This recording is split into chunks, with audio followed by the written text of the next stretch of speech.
Thank you all. As you probably know, I'm Cassandra. I have the pleasure and the honor to be married to Stephen for 47 years. And one of the many things today that is sad is how much Stephen would have loved this gathering. He really cared for you folks, and he would have loved to spend time chatting with you. And it's really heartening to see all of you here, and I thank you. It was Stephen's wish, if he had any kind of a service, to do it at the fire hall. And the people that made this happen today, I'm so grateful, and Stephen would be so pleased, so I thank you all. Now, I would like to introduce Stephen's little brother, Richard, with whom Stephen had a charmed childhood and a harmonious business partnership. And Richard, would you come up?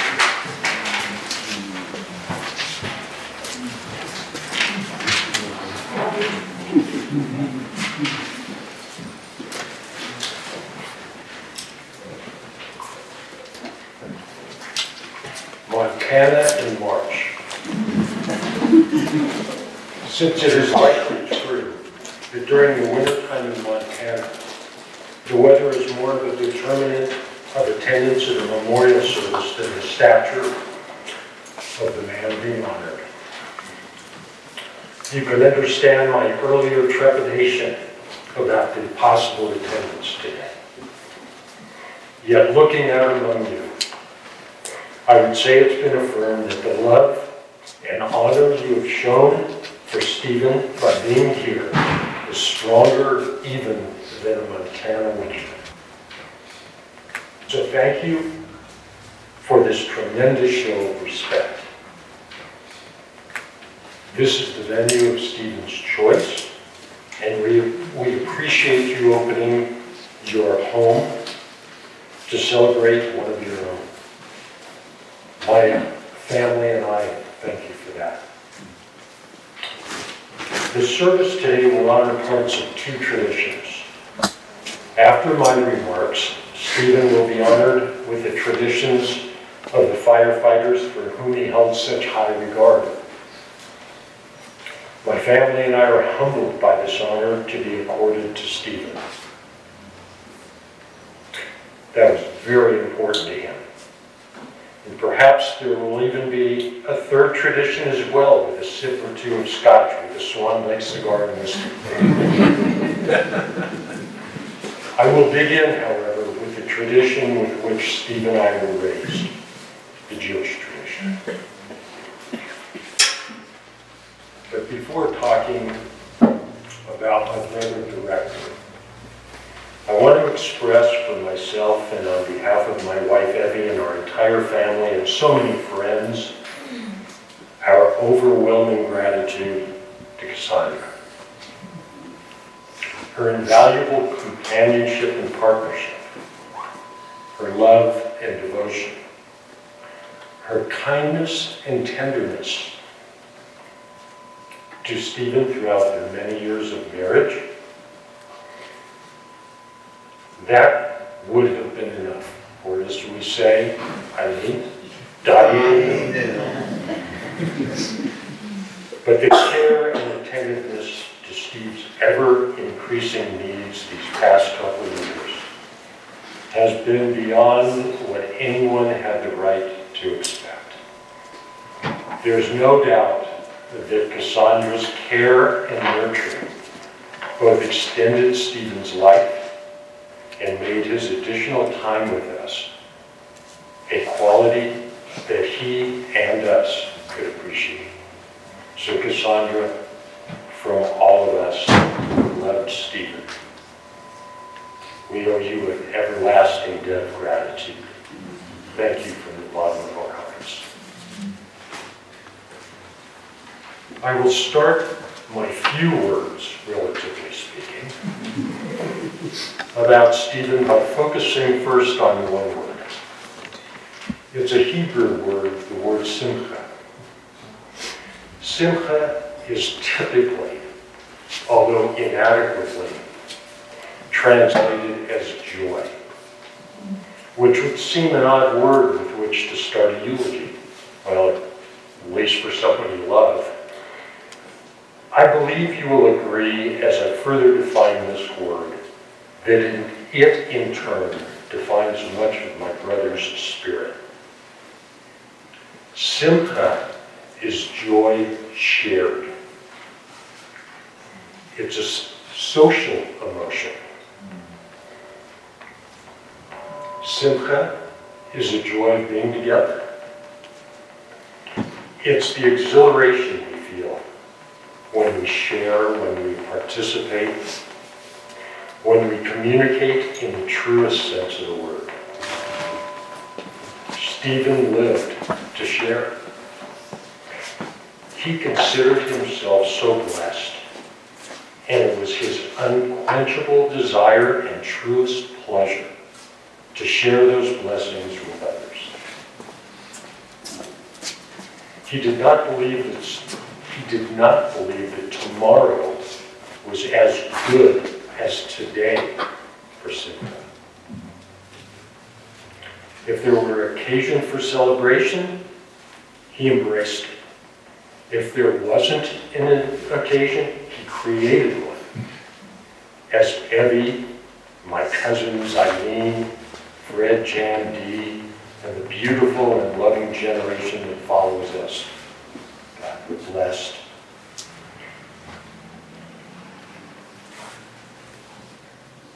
His lifelong friend Gordon and his fiancée Beatrice here today from Chehalis, Washington, and Lance, who he loved, here today and all week from Alaska. And the members of the Swan Lake Cigar and Whiskey Club, and so many of his other dear friends and family here in Montana, California, and elsewhere, they can all attest. One day in 1980, Steve, not yet turned 30 years old, called me in Houston to discuss an idea. He and Cassandra wanted to throw a formal party for our parents, inviting their friends and our family to a fancy Beverly Hills restaurant. They truly did all the planning and work with formal invitations for hosting around 100 people for drinks, hors d'oeuvres, and dinner. So many invited guests called before sending their RSVP. What's the occasion? The response was simple but unusual. It's a celebration of our parents. Not an anniversary, not a birthday, just to honor two people who deserve to be honored. That is how Stephen thought. That's how Stephen acted. And he manufactured opportunities to gather together throughout his life. Our family's summer camp was his idea and hosted by him and Cassandra at their place on the shore.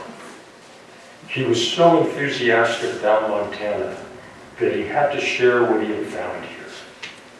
Among the fondest memories we have as a family, with all the generations together, one generation now past, are the joys we all spent at Duck Creek. This was Stephen and Cassandra. Joy shared. Stephen's enthusiasm for Montana never waned. and his desire to share a slice of this beautiful state knew no bounds. Was there a flight attendant, waiter, grocery clerk, or other who had met him, who did not receive a personal and sincere invitation to visit him in Montana? I believe that the entire medical staff, doctors, nurses, and orderlies alike at Seattle Cancer Care Alliance, University of Washington Medical Center would have all been at his home if they had taken him up on his generosity. Stephen did much more than share his things and his place. He shared himself, and no more so than his enthusiastic participation as a first responder with the Ferndale Volunteer Fire Department.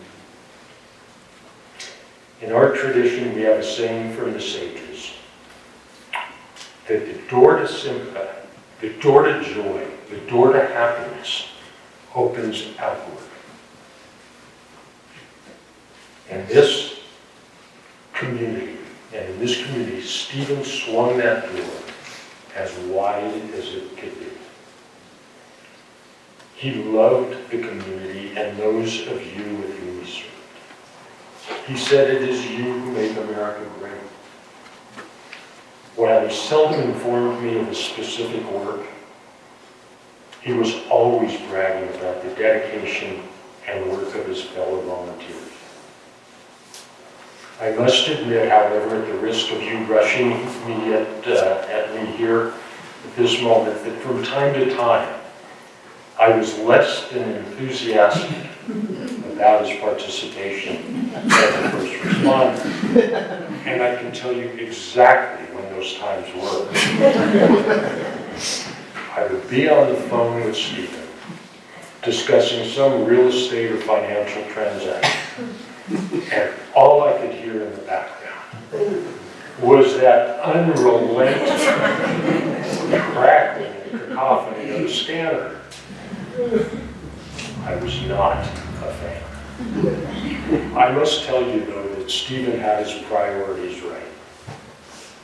The scanner was never turned off, and the volume never turned down.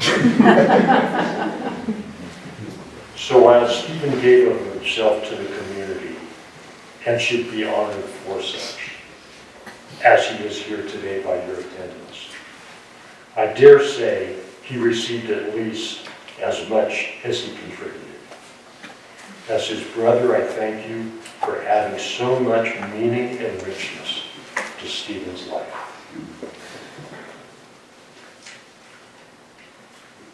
I will share with you a small vignette from my cousin John's wedding, where we were at the dinner table with some folks we had never met.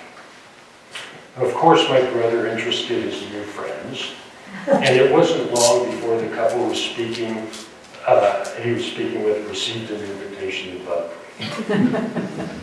His description of Montana was so glowing and enthusiastic, I think they had their reservations made before the wedding cake was cut. Then Stephen was asked, "What do you do?" Without hesitation or guile, he responded that he was a firefighter. At first I flinched, having expected him to respond that he was in the real estate business at a commercial development company that he founded several decades earlier.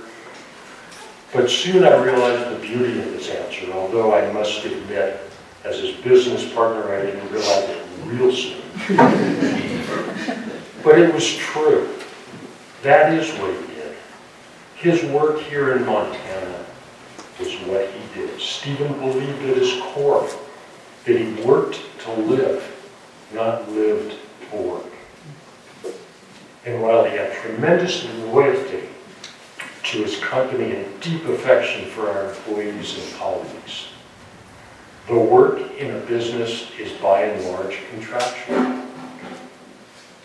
His work as a volunteer with his colleagues here at the fire hall was covenantal in nature.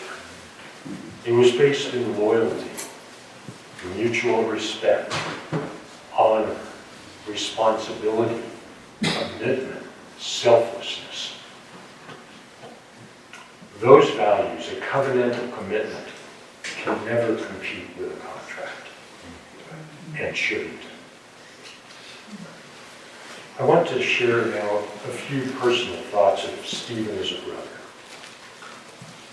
I take you back to a Sunday night in September 1958, only a month prior to Stephen's 8th birthday. It was one of my earliest vivid memories. That was the night before I was to start first grade, and I was very nervous. Stephen and I showed up at command, as we did for almost our entire childhood. And you likely could hear or otherwise sense my anxiety. The room was dark. He asked what was bothering me, and I told him. He said, "Don't worry, you go to sleep, and I'll stay awake to make sure you're okay." 8 years old. That short interaction has stayed with me for my entire life. From that very moment on to Friday, March 3rd, somehow, even as a child, I knew instinctively, viscerally, and with absolute certainty that my big brother had my back. And indeed, he always did. So if someone asked me if I grew up with privilege, I always responded that indeed I did. Steve and I had loving parents, kind, wise, and beautiful parents, wonderful and loving grandparents, aunts, uncles, and cousins. And I had a brother who was loyal to me, loved me, and protected me. Stephen has been a manifest blessing in my life. With the lessons learned from my parents, Stephen believed that with enthusiasm and the right attitude, there was nothing a person could not achieve. His smile, his positiveness and politeness, his graciousness and generosity, his selflessness and finding opportunities for simcha wherever he could, all provide us the opportunity to make his life for a blessing. He knew that a smile would engage and disarm those he encountered from apprehension. A smile can lead to engagement. So with him in mind, to make his memory a blessing, smile. He knew that in an age of combativeness, skepticism, and cynicism, a positive attitude is like a breath of fresh air. The people need to feel that there's hope, that there's opportunity, that they can make a difference. So in Stephen's memory, be positive, be hopeful, encourage people to do their best. You never know when even the slightest encouragement will help someone get onto the right track. He knew that being polite was not only a way to demonstrate respect for the other, but might also set an example for others to be polite. So with his example in mind, be polite. The world is simply a better place when people are polite, respectful, and considerate of others.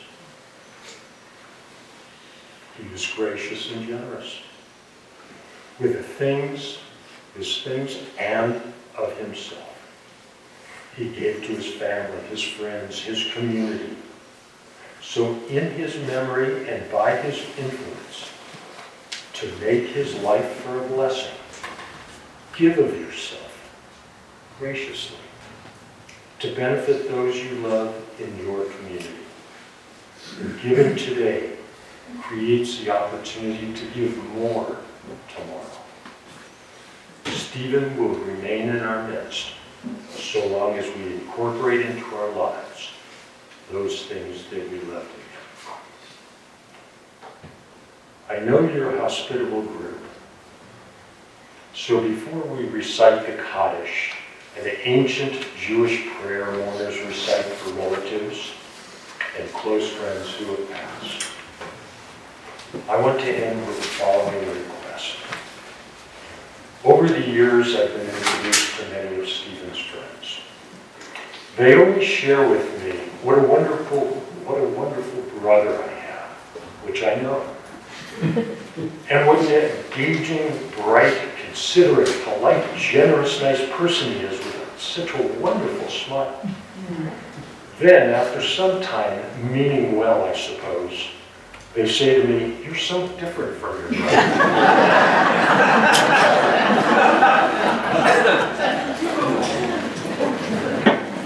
Then they catch themselves and thought, "But you're nice as well, just in a different sort of way."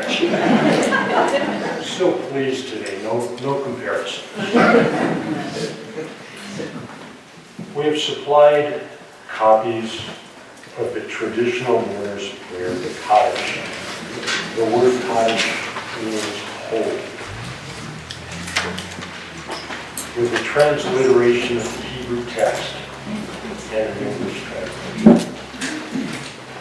The Kaddish must be recited in the presence of a minyan. At least 10 Jews of majority age. Momentarily, I will ask the Jews to stand to recite the Kaddish, but not knowing whether indeed there are 10 of us in this room.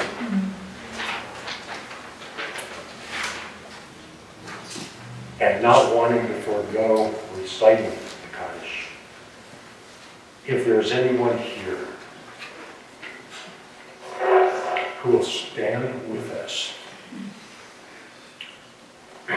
in unity as members of our community for the Kaddish, we appreciate it. We would honor my brother with his traditional prayer. We will recite the Kaddish slowly. Please rise.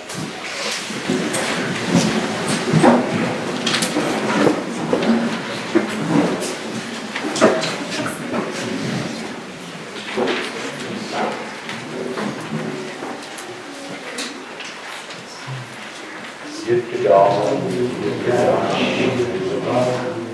Be'amad, Yirah, Be'yamrech, Malkei, Be'chayechon, Uf Yomechon, Uf Chayei, Kol Beit Yisrael, Ba'agalav, Zman Kavud, V'Yimrualim, Yehesh, Shnei Rodav, V'Yilat Le'olam, V'Almai, Almai. Yitbarach, Yishtabach, Yitbar, Yitramam, Yitnaseh, Yithadar, Yithaleh, Yithalal, Shemei Kudishah B'Richu, Le'la Min Hol Berchata, Bershirata, Tushbechata, Benechemata, Da'amram, Balma, Ruameh. Yehesh lama rabba min shemaya, v'chayim aleinu al kol Yisrael ruamein. Oseh shalom kiromav, ha'ku yaseh shalom, aleinu al kol Yisrael ruamein.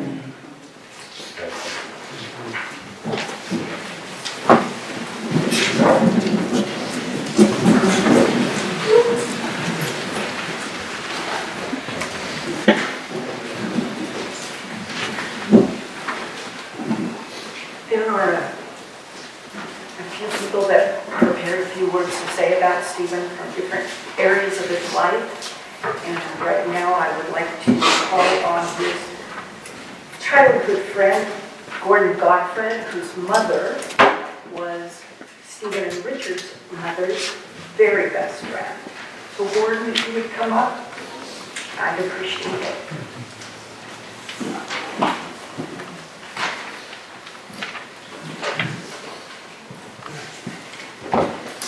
Thank you, Cassandra, for asking me to say a few words today. My name is Gordon Gottfried, and I live in Washington State. I've known Stephen since childhood.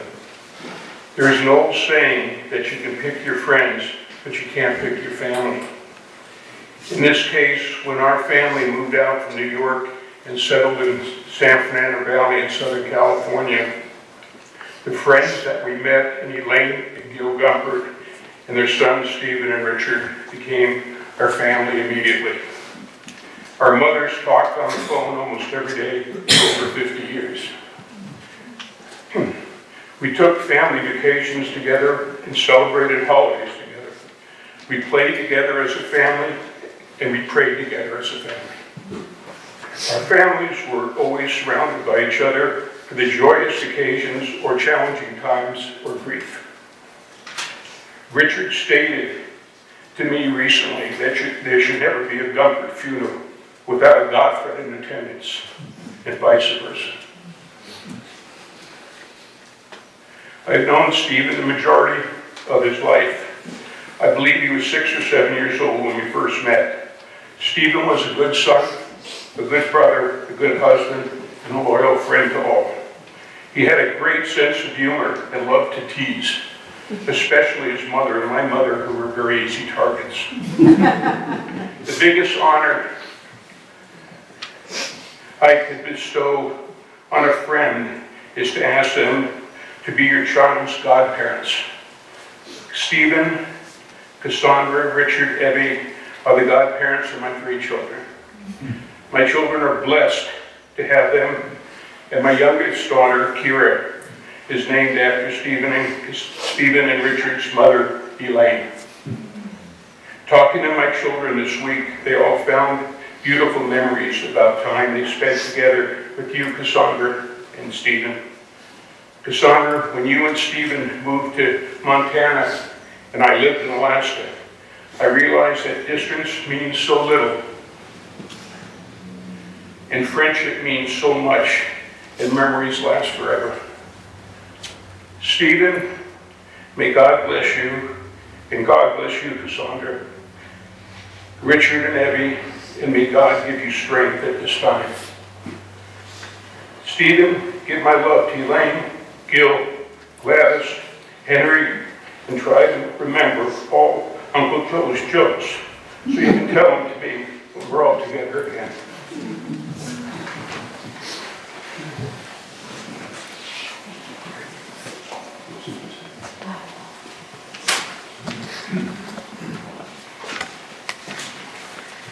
I'd like to call on now Lance Ewers, who is a member of the Swan Lake Cigar and Whiskey Club. He has prepared a few words, and I think I'll leave it to you and your posse.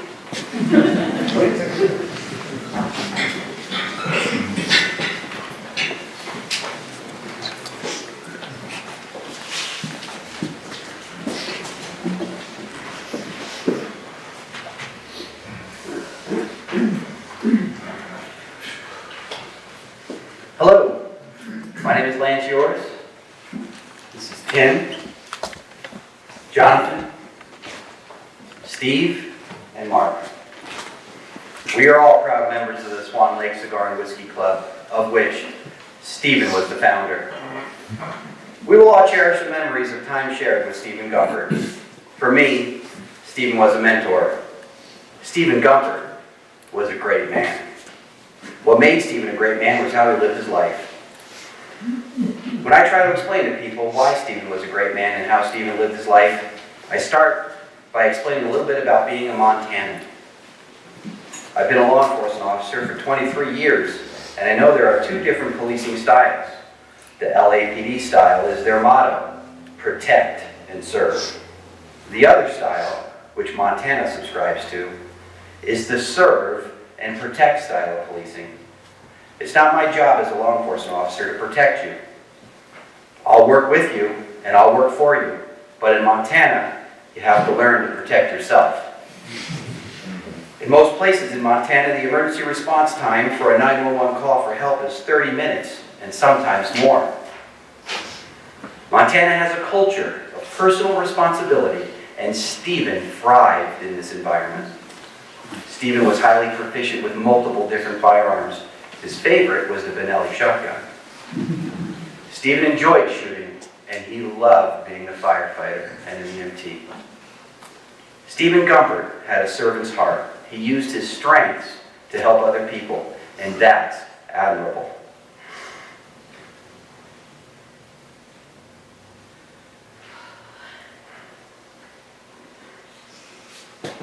When describing Stephen, I'll also talk about how he loved Cassandra.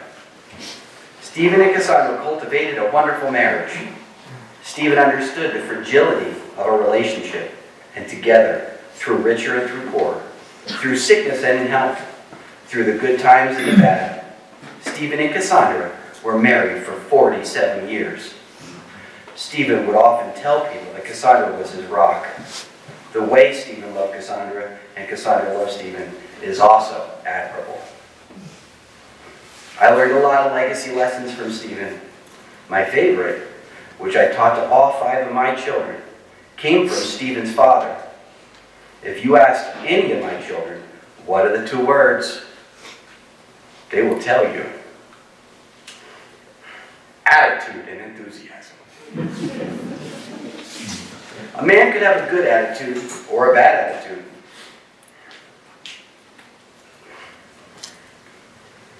He could have a positive attitude or a negative attitude. Even a can-do attitude. Stephen's attitude was of gratitude. I believe Stephen's attitude of gratitude was his greatest character trait. Stephen was a very interesting man, quite possibly the most interesting man in any room you walked into. But what made Stephen so great wasn't because of how interesting he was. It was because he was the most interested man in that room. Stephen loved talking to people. After a conversation with Stephen, he made you feel appreciated.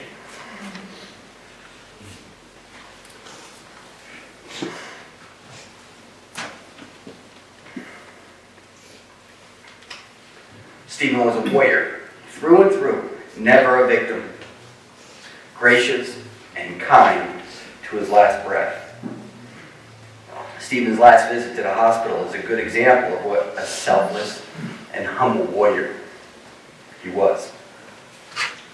The doctor, he came into Stephen's room to speak with Stephen. All the labs and all the tests have been reviewed.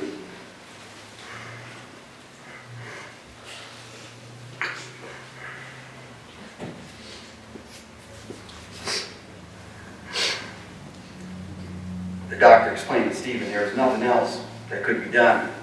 He was going to leave the hospital for the last time to go home to die. As the doctor got up and was walking out of the room, Stephen says to the doctor, "Thank you for your courage."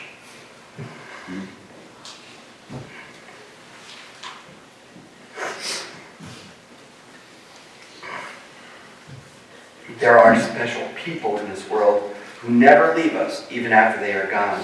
Stephen is one of those people. If you would like to understand a little more about Stephen Gumpert and how he lived his life, read the book, A Message to Garcia. Some of you might know the story, wrote in 1899 about First Lieutenant Andrew Rowan. Stephen was Rowan. It's how Stephen lived his life. Do the thing. Do the work. Get it done. And that's admirable. They say people won't remember what you say. They only remember how you made them feel. Stephen saw Rowan in each of us. And after talking with Stephen, he made you feel empowered to do better, to be better. I think it was President Kennedy who said, "The really great man is the man who makes every other man feel great." And that's why Stephen Gumpert was a really great man.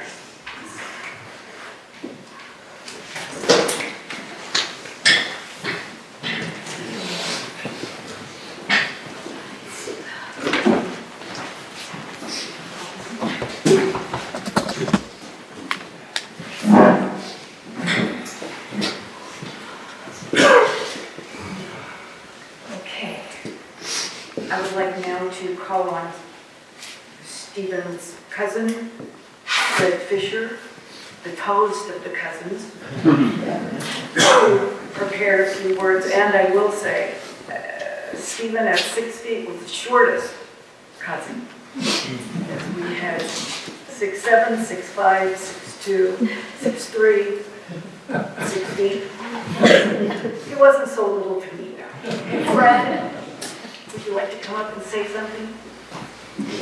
Or no? Thank you.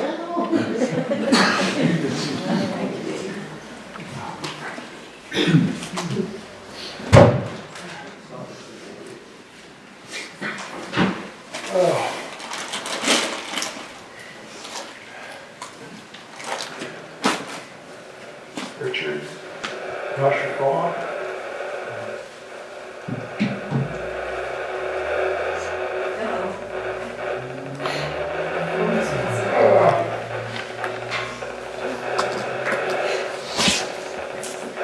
Maybe his phone. Friggin' static one. Wherever he went, it's like, I don't know how you screamed it out, really. Going to Brad Creek was awesome, if you could deal with that. That might be your phone. Oh, sure, maybe my phone.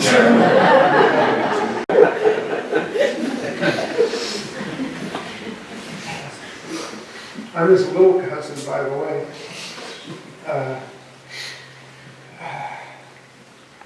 Resourceful, committed. These are all words you will all recognize even more than I. Serious and fun-loving at the same time.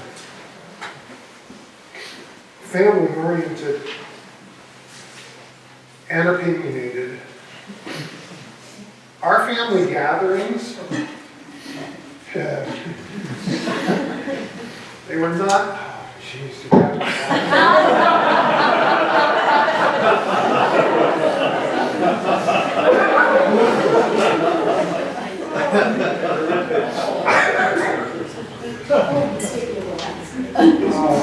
bringing cask 14. Good choice. Thank you, Sandra, for bringing that one up. Our family gatherings were not the sort of calm, strictly joyous occasions. Two of the tallest Jews you'll ever meet.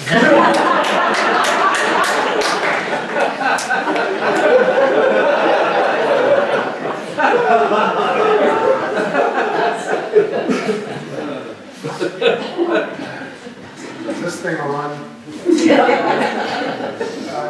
No, good. Well, families, they come together. They don't all necessarily come from the same point of view. And if you ever wanted to know what someone's point of view was, sitting around our holiday table as a family, oh, you heard it. And I used to look forward to the family gatherings because I literally couldn't wait for Stephen and my sister to get into it. And then later my wife picked up the baton, they would get into it. And the remarkable thing about that, it never changed how we felt about each other. And it was kind of a lesson to learn that you could have polar opposite opinions on a thing and be deeply committed to each other nonetheless. Stephen taught me that.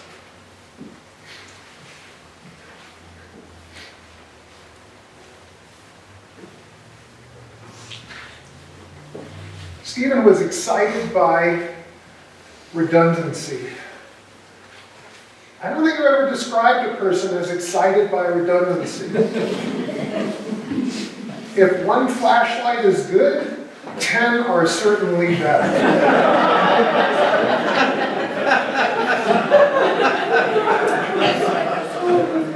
have a 43-foot sailboat. It has CO2 detectors on board. Stephen had the CO2 detectors. And I can tell you, you light a match anywhere within 100 yards of that thing, it's going off. Making coffee early in the morning. Cooking dinner. The barbecue outside. It's an outdoor barbecue. CO2 detector, whatever this magical thing is that only Stephen could find. Yes, it is permanently installed in our boat. I'm not sure how many more years until it expires. I'll sort of be sorry to see it go because every time it goes off, who do I think about? I think about Stephen. Vigilant. We all know the radio. The dude had that, I don't know, like day, night, in the shower, in bed. The only time he did not hear the radio was when he was visiting in Los Angeles. That's the only time I ever saw Stephen without his gun and without his radio. It's like, Stephen, why do you need to wear a gun in the house? Why are you strapped inside the house? Well, there are bears and mountain lions, like, in the house? Always be prepared. Stephen.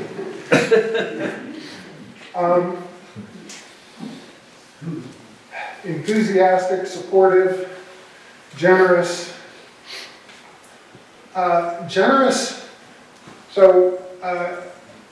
The word shalom in Hebrew has multiple meanings. The word aloha has multiple meanings, and they both sort of mean the same thing, interestingly. And we got a big dose of Stephen and Cassandra's generous aloha spirit when they took the entire family to Hawaii for his 55th birthday. And it was an extraordinary weekend. How long was it? Who knows? I had to cut myself off from the all-you-can-eat buffet because by the time we got, my feet were like swollen with marshmallows. And what was so important for Stephen is that we had the experience of bounty.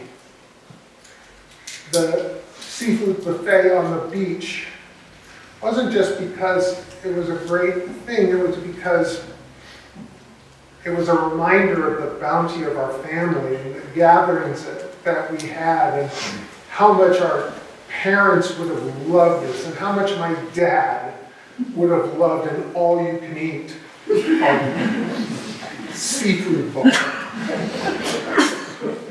So for Stephen, like everything that happened, was always a reminder of how great we all were together, and it was just another experience building on that.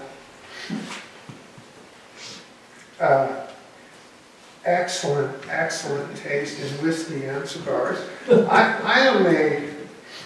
I consider myself sort of an honorary member of this club. I think it was one of those obligatory things. I know there's law enforcement in the room, so I don't want to say too much about this, but I was Stephen's connection to Cuban cigars.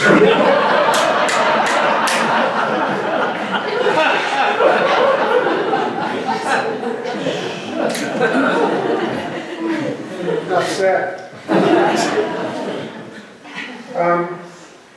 Stephen was a toy collector. If he saw something that was going to be fun, he had to have it. I sent him pictures of this kayak that we have that has sails, and he thought, that is the greatest thing. Like, how many times have you heard him say, that's the greatest thing, about like 100 things, right? So whether it was sailing the kayak on Swan, terrifying my cousin Evie in the little jet boat that he had that he could spin on a dime. Really, more than the day that he sold that. Steve and I both got the water bug. You were on the water, didn't matter what you were doing, you were having a good time. And he had the toys to make all that possible. So, we can think of people in our lives that have these attributes. I can't think of any that have all of them. Now, do you know what word you get? I hope you're all paying attention. Anybody? Yeah, me neither. But what we've heard today and what I know is that who Stephen was inspired all of us to be better. And when you were in his orbit, like Lance said, you just felt special.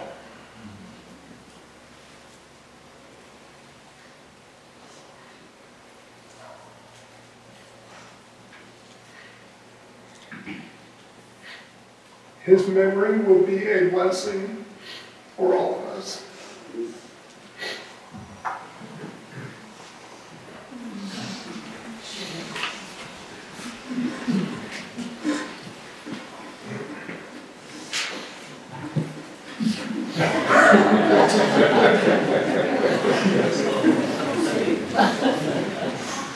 Thank you, Fred. That was pretty wonderful.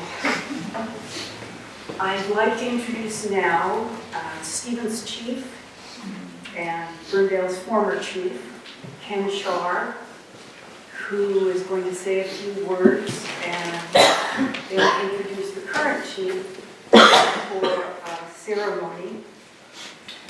Before I give up this microphone, I just want to thank Brian and Alicia Lesinski, I didn't botch that too badly, for helping us with the buffet, or doing the whole buffet. And just a few things to eat when we're done. I hope we can stand around and talk and enjoy each other and have a few things to eat. Not enough scotch, I'm sorry to say. But there is coffee. So, Chief?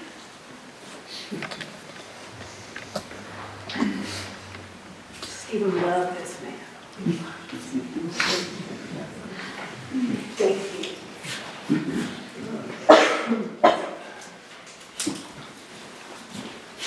And this man loves Stephen. There's been so much said, and I've got just bullet points. So if I go off the rails, just start looking at the ceiling or something, I'll get the idea, okay? All right, Stephen, I don't have to tell you what Stephen was like. Anybody who ever met him, had an experience, an occasion to have a brief encounter, knew this man in just a moment. he made sure of it. So I'm going to just quickly talk about a couple of anecdotes, and then I'm going to read the firefighter's prayer.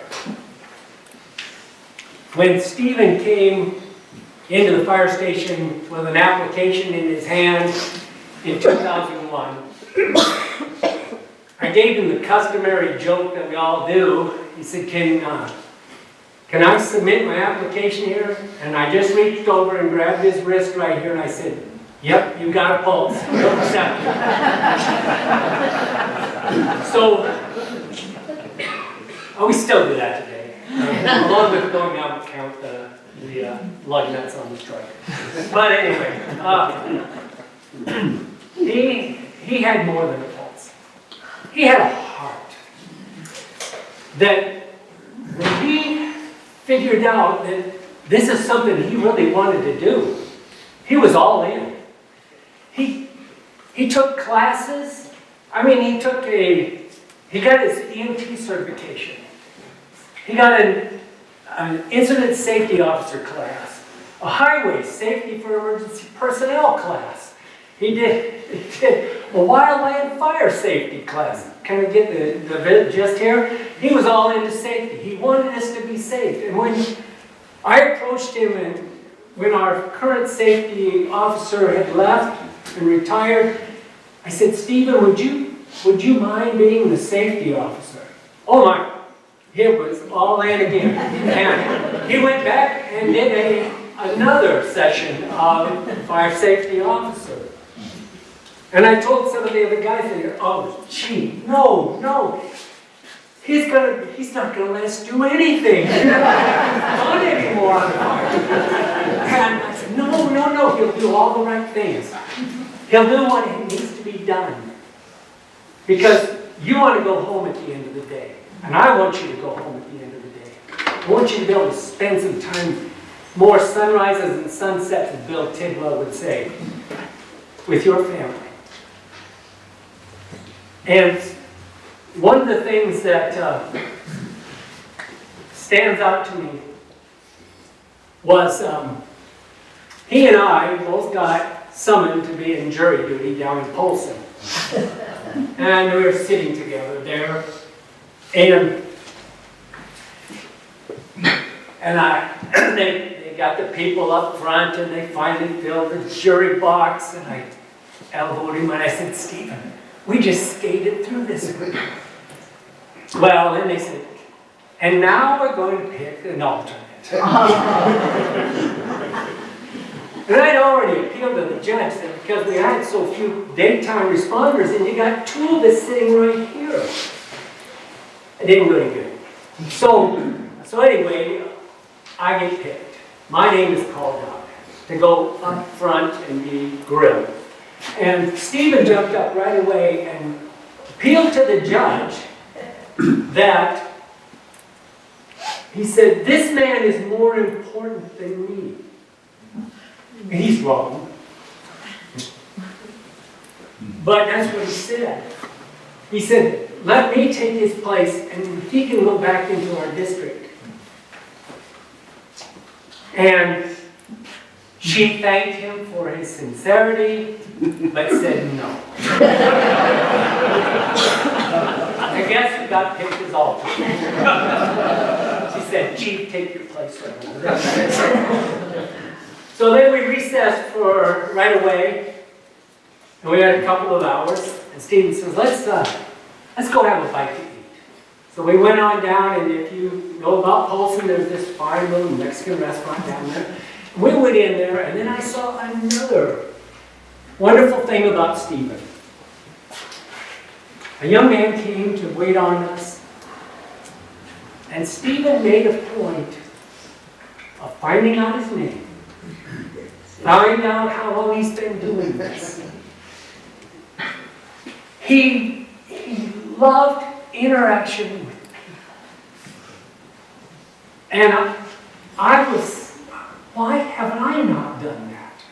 Why have I not been the better person like Stephen?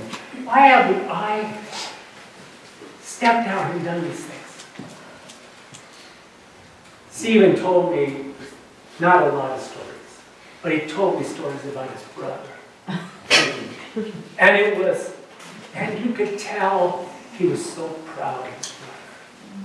And you could tell that he loved his wife. He even told me about the cigar and whiskey group. You know, he just talked about everybody. It's who he was. He was enthusiastic.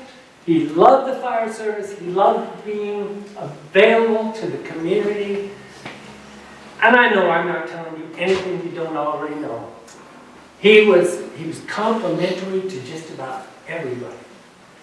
But he didn't suffer fools.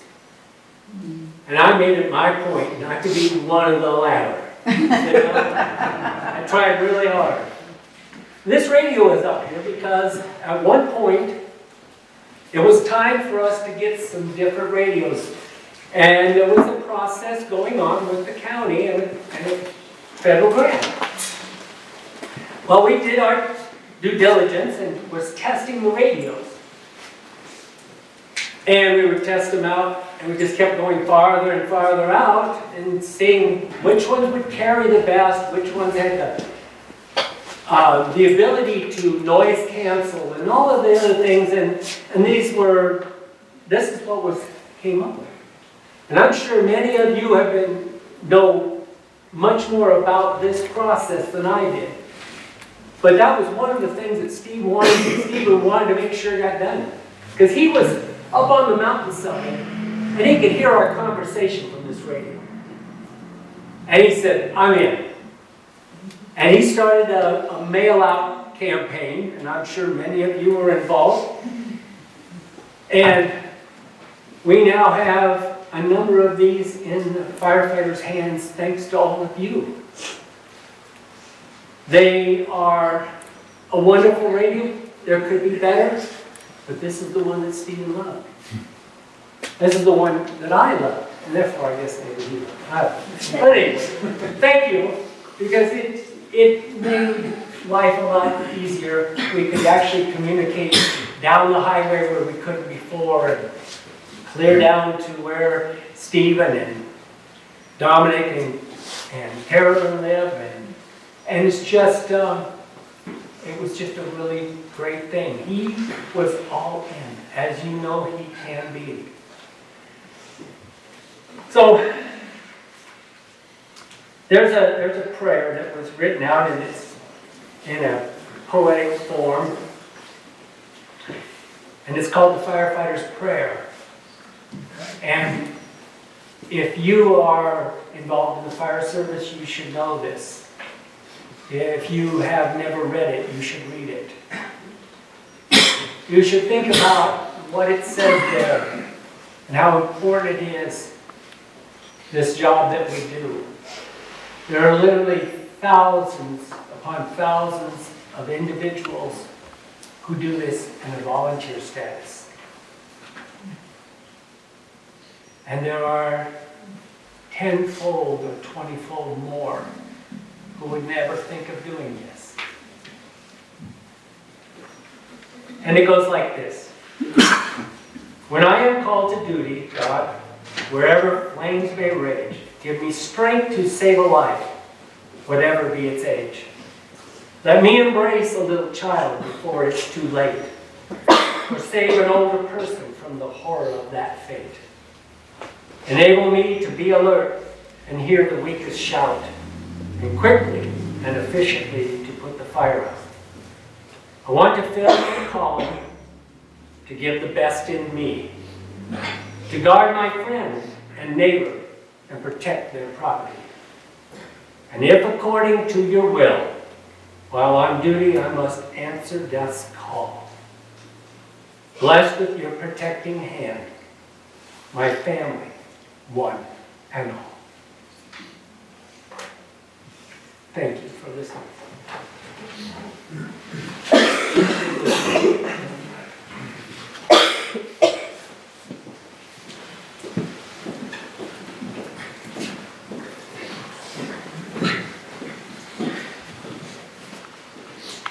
At this time, we'll go into the bell ceremony. If I could have all the Ferndale firefighters please stand.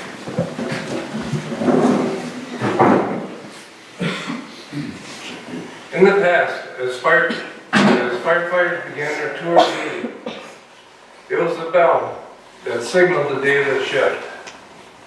Throughout the day and night, each alarm was sounded by a bell, which summoned these brave souls to fight fires and to place their lives in jeopardy for the good of their fellow citizens.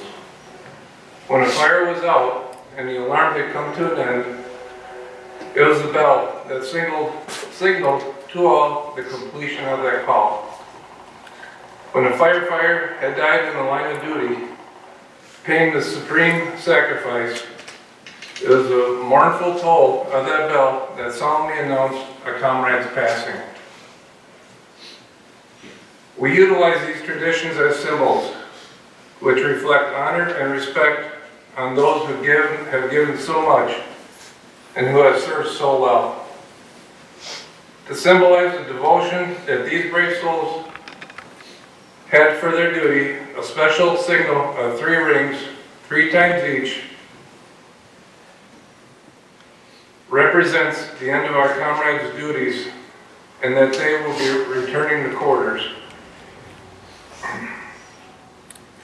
To those who have selflessly given their lives for the good of their fellow men, their tasks completed, their duties well done to our community, their last alarm, they're going home.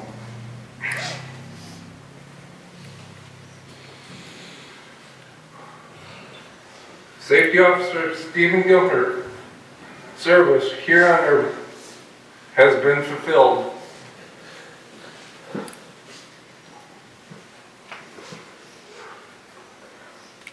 As he waits for his next assignment in heaven.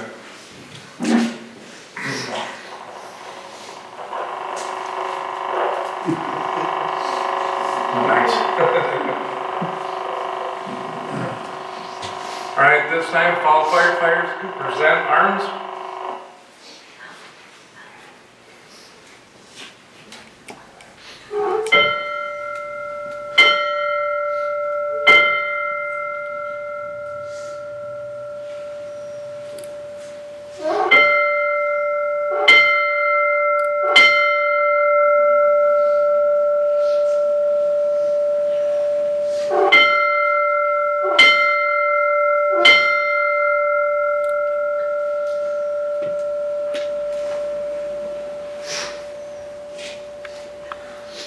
Firefighters at ease. At this time, I'm going to call dispatch for the final page.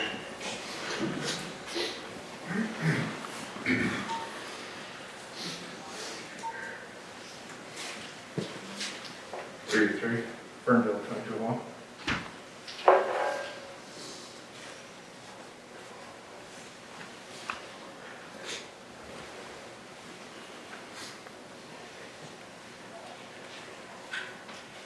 At this time, could you do the final page for the fire?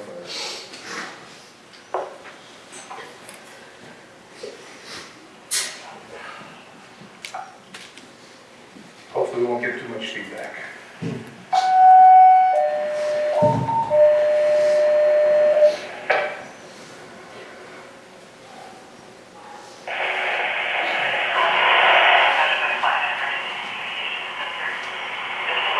Last alarm silence for Ferndale Fire Department retired safety officer Steve Gumpert.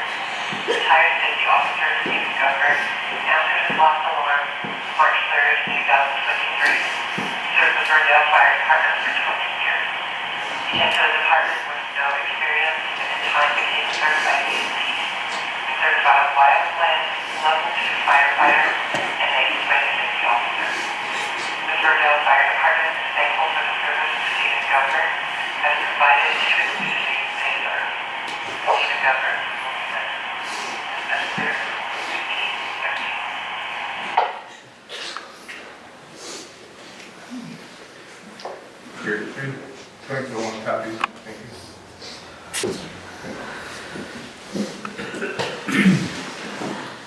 Okay, so thank you all so much for coming, and I hope that you will move about the cabin and We're gonna get to know each other, have something to eat, and just know that Stephen really cared about you. And I think somehow he knows you're all here. He's grateful, I'm grateful. God bless you all. Thank you.